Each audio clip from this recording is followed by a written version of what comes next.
Hey, what is up guys? Welcome back to another video. So today I'm actually going to talk about 4 things you absolutely must know before buying a used phone. And these 4 tips are going to make sure that you're not buying any scam phone and there's nothing wrong with it, so you can use it in the condition as if it were a new phone from here on out. So with that said, let's get into the video.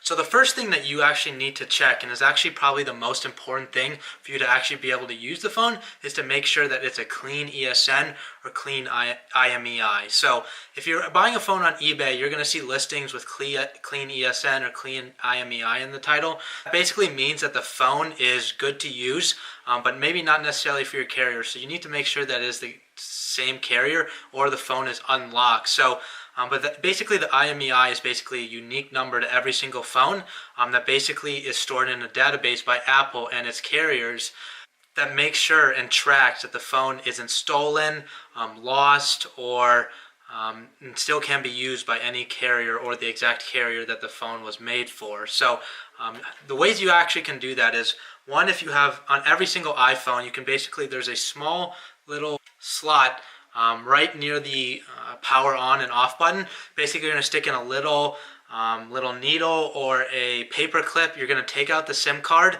and actually the IMEI will be right on the SIM card tray. And this is one way to find it. If it's an older generation phone like a 5, it'll actually be on the back of the phone. But these newer generation phones, like this is an 8 Plus, it won't have that anymore. But another way you can do it is you're basically going to go open up your phone. The phone you're looking to buy. You're going to click Settings. You're going to scroll down to General, About, and IMEI. So the IMEI is right between Bluetooth and ICCID. It's like a 15 or 14 digit number, and you're basically going to put that through swappa.com or IMEI pro.info. In that video, I actually talk about what things you need to look for in the video right before the one I posted yesterday. The things you need to check for when actually on those websites to make sure it's clean. So there's a couple ways that you need to check. IMEI and ESN are kind of interchangeable within the phone industry. They do technically mean something different. On the phone, you're looking for the IMEI. You won't really find the ESN. It's just another term for it used when dealing with the phone industry. So the second point is actually removing the iCloud. So when you have a phone and let's say it's actually reset, so you're meeting the person in the phone, it's at the hello screen. So if that's the case, you're actually going to want to go through the steps and put in your actual SIM card. If it actually goes through the steps and it activates, that means 1, it's good with your carrier. 2, you're going to be able to recognize if there's an iCloud account on it, because technically with an iPhone, you can reset it to the reset setting home, the hello screen, with an active iCloud on it. So if you go through those steps and an activation lock comes up asking for a password, that means there's an iCloud account. There's an iCloud account on the phone, and you won't be able to use it without the password of the previous owner. Most likely, somebody selling you a phone like that, it's probably stolen, or they're trying to sell you a bad phone in general, because you will not be able to use that phone, and there really isn't any way to unlock it. Even though the internet might say, there really isn't any efficient way without any downsides to it. So you definitely need to go through those steps. So let's say the phone is actually unlocked already, as they didn't reset it. So you're going to again go to Settings, and at the very top you're going to see a iCloud account. So you're basically going to click on it, and if you scroll all the way to the bottom, it should say Sign Out. So this can be used for information for anybody buying or selling a phone, but if you see this, make the person who's actually selling you the phone sign out. If they're not able to, do not buy the phone, because again, you will not be able to use it. Put your information on it, because your iCloud is what holds all the information on your phone. So make them sign out.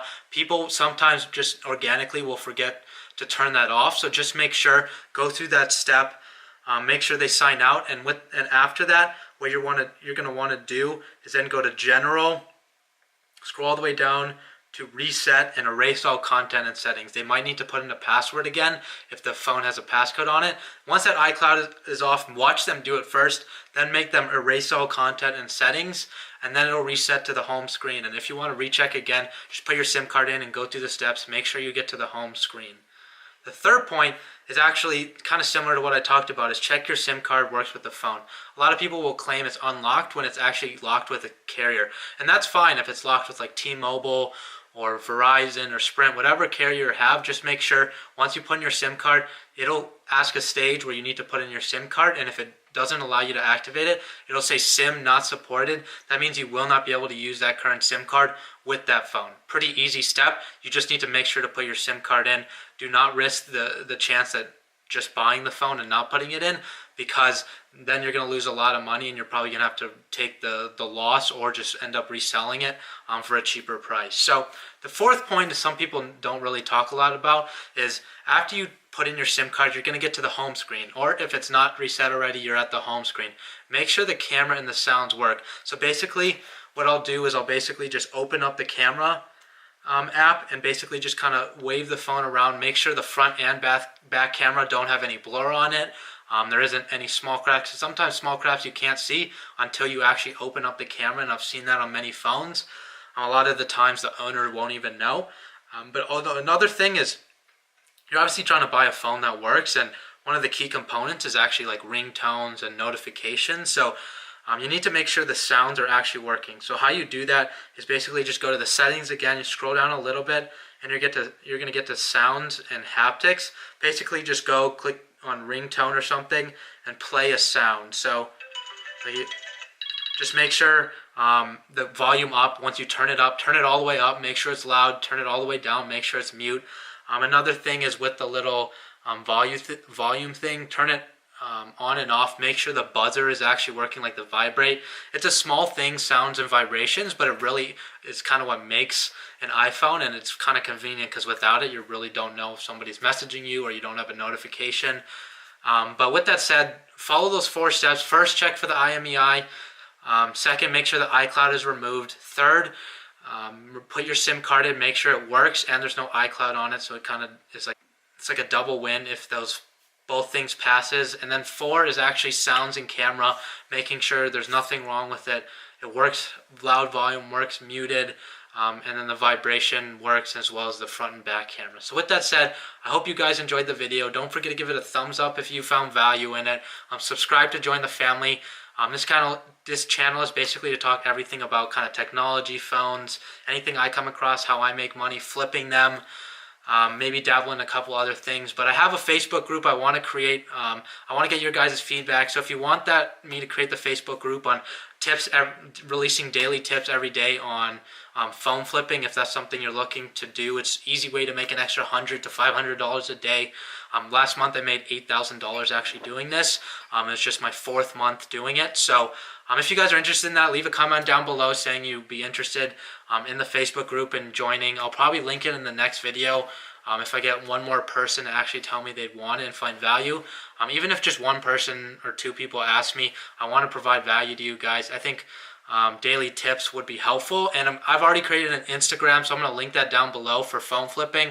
Also going to do the same thing, just more knowledge, the better you're going to be at this industry. So with that said, I'll see you guys tomorrow in the next video.